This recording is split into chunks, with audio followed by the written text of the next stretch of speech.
Youth Congress ಕಾರ್ಯಕರ್ತರಾದ ಕೃಪೇಶ್ ಶರತ್ ಲಾಲ್ ಕೊಲೆ ಪ್ರಕರಣದ ಕಡತವನ್ನು ಸಿಬಿಐಗೆ ಹಸ್ತಾಂತರಿಸದ ಕ್ರೈಂ ಬ್ರಾಂಚ್ ಪೊಲೀಸರ ಕ್ರಮದ ವಿರುದ್ಧ ಹಾಗೂ ಯೂತ್ ಕಾಂಗ್ರೆಸ್ ನಡೆಸಿದ ಮಾರ್ಚ್ ವೇಳೆ ಯೂತ್ ಕಾಂಗ್ರೆಸ್ ಕಾರ್ಯಕರ್ತರ ಮೇಲಿನ ಹಲ್ಲೆಯನ್ನ ಖಂಡಿಸಿ ಮಂಜೇಶ್ವರ ಪೊಲೀಸ್ ಠಾಣೆಗೆ ಪ್ರತಿಭಟನಾ ಮೆರವಣಿಗೆ ನಡೆಸಿದರು.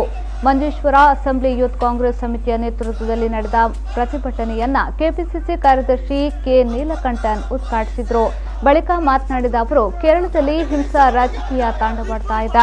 ಕೊಲೆ ರಾಜಕೀಯವನ್ನೇ ಬಂಡವಾಳವನ್ನಾಗಿಸಿಕೊಂಡಿರುವ ಸಿಪಿಎಂ ಗೂಂಡಾ ಪಕ್ಷವಾಗಿ ಜನಸಾಮಾನ್ಯರನ್ನ ತಾಂಡವಾಡ್ತಾ ಇದೆ. ಚಿನ್ನ ಕಳ್ಳ ಸಾಗಾಣಿಕೆಯಂತಹ ದೇಶದ್ರೋಹ ಕೃತ್ಯದಲ್ಲಿ ಸರ್ಕಾರವೇ ಭಾಗಿಯಾಗಿದ್ದು, ಕೇಂದ್ರವನ್ನಾಳುತ್ತಿರುವ ಬಿಜೆಪಿ ಒಳ ಒಪ್ಪಂದ ಮಾಡಿ ಪ್ರಕರಣವನ್ನ ಮುಚ್ಚಿ ಹಾಕಲು ಯತ್ನಿಸುತ್ತಿವೆ ಎಂದು ಆರೋಪಿಸಿದರು.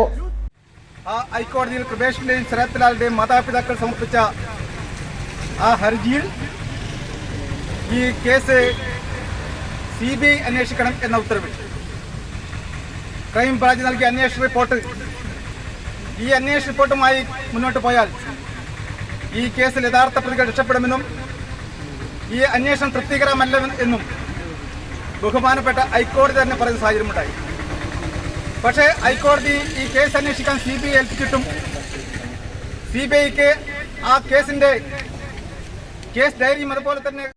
ಈ ಸಂದರ್ಭ ಯೂತ್ ಕಾಂಗ್ರೆಸ್ ಅಸೆಂಬ್ಲಿ ಸಮಿತಿಯ ಅಧ್ಯಕ್ಷ ಇರ್ಷಾದ್ ಮಂಜೇಶ್ವರ, ಕಾಸರಗೋಡು ಜಿಲ್ಲಾ ಪಂಚಾಯತ್ ಸ್ಥಾಯಿ ಸಮಿತಿ ಅಧ್ಯಕ್ಷ ಹರ್ಷಾದ್ ವರ್ಕಾಡಿ, ಮುಖಂಡರಾದ ನಾಸಿರ್ ಮುಕ್ರಾಲ್, ಮೂಸಾ ಡಿಕೆ, ಸುಧಾಕರ್ ಯು, ಶರೀಫ್ ಅರಿಪೈಲೋ ಮೊದಲಾದವರು ಹಾಜರಿದ್ದರು.